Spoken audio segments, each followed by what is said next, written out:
Aujourd'hui, on est l'administration qui reçoit le plus haut niveau de satisfaction en termes de qualité de nos interfaces. Il faut le maintenir, ça c'est pas facile.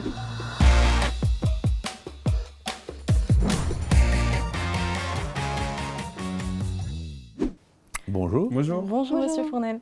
Que représente la Direction générale des finances publiques et quelles en sont ses missions? Alors la Direction générale des finances publiques, c'est une administration très vaste, près de 100 000 agents, et qui est au cœur du fonctionnement financier de l'État. Et c'est une administration qui, parce qu'on est un pays grand, avec beaucoup de prélèvements obligatoires, beaucoup de dépenses publiques, et que les services publics sont extrêmement importants, c'est un endroit au fond où on est au cœur de ces sujets-là et où on travaille en plein, si je puis dire, au service de nos concitoyens. On entend souvent dire que la Direction générale des finances publiques, c'est les impôts. Est-ce que c'est faux ou plutôt vrai? Alors c'est en partie vrai, mais qu'en partie. Parce que de fait, il y a bien sûr les impôts, et quand on parle des impôts, on parle à la fois des déclarations, de la collecte, de la gestion fiscale, mais du contrôle fiscal aussi. Donc il y a toute une palette en réalité de métiers et de missions derrière le sujet des impôts. On est sur tous les sujets de dépenses. La paye des fonctionnaires, elle est faite par la Direction générale des finances publiques. Les pensions de l'État, c'est la Direction générale des finances publiques. Les sujets de fonctionnement financier, de comptabilisation des dépenses de l'État, mais aussi de gestion financière des collectivités territoriales, le conseil aux élus locaux. Tout ça, c'est au sein de la Direction générale des finances publiques. Et du coup, à l'échelle de tout un pays, ça doit représenter pas mal de boulot. Est-ce que vous pouvez nous dire comment ça se passe et est-ce que vos agents sont partout sur le territoire? On a plus de 4000 sites sur le territoire français. Aujourd'hui, on aide les entreprises, on aide les particuliers, on délivre de l'indemnité carburant. Eh bien, d'une certaine manière, d'avoir le réseau derrière qui est capable, y compris face à une question de quelqu'un qui est mal raccordé à Internet, de lui apporter des réponses, eh bien, c'est cette capacité-là aussi qu'on est capable de délivrer. Donc effectivement, on est présent partout. Justement, vous interagissez à la Direction générale des finances publiques avec des millions de citoyens, des collectivités locales, des entreprises. Et tout ça, aujourd'hui, par l'informatique, comment ça se passe? Est-ce que ça fonctionne bien? Jamais assez bien, mais... Alors, ce qui est vrai, c'est qu'on a beaucoup d'informaticiens au sein de la maison. On est autour de 4500 à peu près informaticiens au sein de la DGFiP. On est un réservoir de données absolument considérable, puisqu'on connaît à la fois tout le cadastre du pays, c'est nous qui le faisons, les impôts, les dépenses de toutes les collectivités publiques. Et donc là-dessus, on essaie effectivement de greffer des services qui répondent le plus, qui soient le plus en adéquation avec à la fois le besoin des usagers, comment je fais ma déclaration d'impôt. C'est un énorme travail, vous avez raison de le dire, parfois des énormes soucis pour le directeur général. Et en même temps, ce que nous disent nos usagers, aujourd'hui, on est l'administration qui reçoit le plus haut niveau de satisfaction en termes de qualité de nos interfaces. Il faut le maintenir, ça c'est pas facile. On entend souvent le nom des finances publiques dans tout type de médias concernant des affaires de fraude fiscale. Est-ce que ça aussi, ça fait partie de vos grosses missions? Ah oui, tout à fait. Parce que on a un principe, c'est d'assurer au fond l'équité.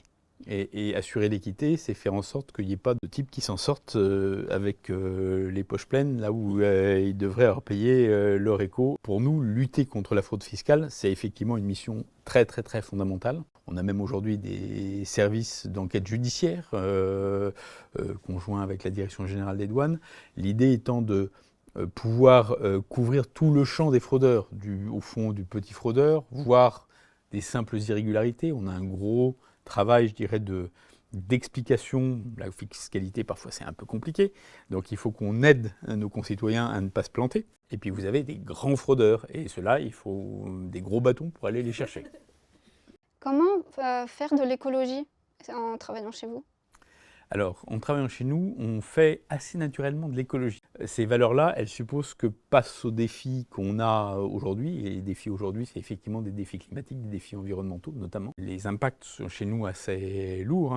Pour prendre un exemple, il suffit de bouger de 1 ou 2 points, par exemple, le taux de déclaration numérique et vous faites bouger d'un certain nombre de tours Eiffel le nombre de papiers qu'on produit chaque année. Ce n'est pas juste une figure. On a fait entre 2019 et 2020, on a l'augmentation de la dématérialisation a supprimé 14 tours Eiffel de papier. Donc en parlant de nouveaux aménagements, aujourd'hui on est à Bercy et dans des locaux qui sont tout neufs. Est-ce que vous pouvez nous dire en quoi cela est important pour la Direction générale des finances publiques ?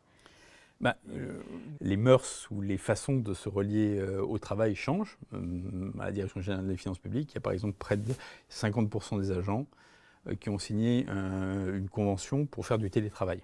On n'a pas besoin d'être toute la journée dans un box fermé. On peut bouger, on peut aller dans une salle de réunion, discuter avec quelqu'un, etc. Et d'une certaine manière, c'est un peu ça, ces évolutions. Face à vous, vous avez 3 apprentis. Et nous sommes toujours en train de faire nos études ou en recherche de notre orientation. Vous conseillerez quelles études pour rejoindre la Direction générale des finances publiques ? On a besoin de gens qui sont juristes, économistes, gestionnaires, des community managers, des gens qui vont faire de la communication, des gens qui vont faire des ressources humaines. Nous, le message qu'on a, c'est des gens qui ont envie de participer au cœur du fonctionnement de l'État, des services publics, qui ont envie d'être en initiative sur ces sujets, de porter des initiatives dans ces champs-là. Et à ce moment-là, ils trouveront une place chez nous. Imaginons si demain j'ai envie de postuler, est-ce qu'il faudrait que je prête serment ou pas ? Alors ça dépend des postes. Il y a des postes effectivement où on prête serment. En même temps, même dans les postes où on ne prête pas serment, la déontologie interne de la maison fait que, je dirais, il peut être rassuré sur la manière, l'équité avec laquelle il sera traité. Pas parce que vous travaillez à la Direction générale des finances publiques que vous allez pouvoir regarder la déclaration de votre voisin. Et donc ça, pour le coup, c'est quelque chose qu'on demande à tous les niveaux de la hiérarchie, y compris à nos directeurs. Écoutez, merci beaucoup. Merci. Merci à vous. Et je pense qu'il est temps de passer au jeu.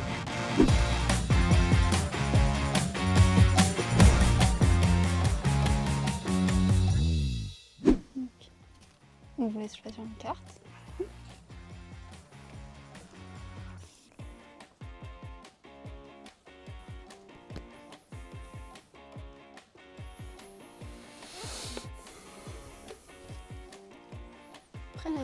Prélèvement à la source. Ah, c'était magnifique. Ah, on a réussi. On vous remercie de nous avoir consacré un peu de votre temps. Merci à vous. À très bientôt. Merci. Merci. À bientôt. Au revoir.